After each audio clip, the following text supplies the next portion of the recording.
Hello friends, welcome to the Hindu News Analysis of 17th May 2020. Here the government has decided to open the defense, production and coal sectors. The commercial mining on revenue sharing model is proposed to be adopted. The main aim is boosting of indigenous defense production. Private companies will be allowed to carry out coal exploration. Foreign direct investment through automatic route in defense is to be allowed up to 74%. Airspace utilization restriction to be lifted. Here the space exploration is to be open to the private sector. The private participation in atomic energy is also proposed. These all are part of the Atmanirbhar Bharat. What can be the positives from the government decisions? It will boost the indigenous production. It will reduce the imports.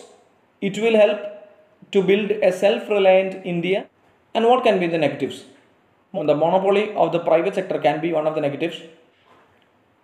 The opening up of sectors like space exploration, atomic energy, etc. can lead to a threat to the national security.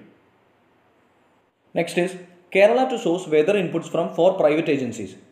The SkyMet Weather Services, IBM Weather Company, Windy, Earth Networks are the 4 private agencies. Kerala State Disaster Management Authority has pointed out that the Indian Meteorological Department network of stations are unreliable because the near-time data streaming is not there or it is nil. So, it is basically to provide warnings and alerts based on the inputs. The weather data is very important in terms of providing alerts and issuing of warnings to the people so that the impact of disaster can be reduced. This points out to the need that many weather stations or data centers has to be built so that efficient real-time data is obtained on weather forecasting. Next is regarding United States new export control to restrict access to semiconductor technology to the Chinese firm Huawei. Huawei was accused of spying allegations and new escalation of tension has raised between USA and China. It seems to be the extension of the trade war that has been happening between USA and China, and that in turn has had a negative impact on the global trade itself.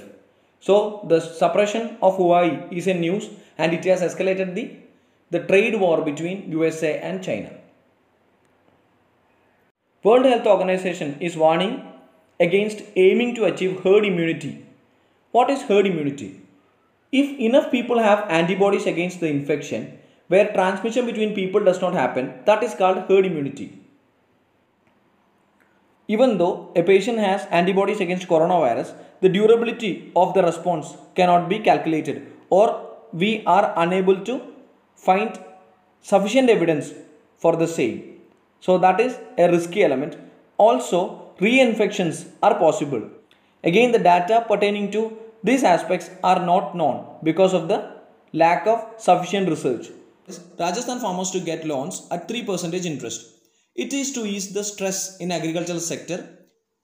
It facilitates marketing and decentralized procurement. Loan amount capped at 1.50 lakhs to small and marginal farmers and 3 lakh for big farmers. So it is essentially to boost the agricultural sector of the state. India recorded the highest increase of COVID-19 increase, that is 4820 cases. What is super spreaders? Super spreaders are persons who are capable of infecting several other persons. That is called super spreaders. That's all for today. Thank you. If you like this video, please subscribe the channel for more videos.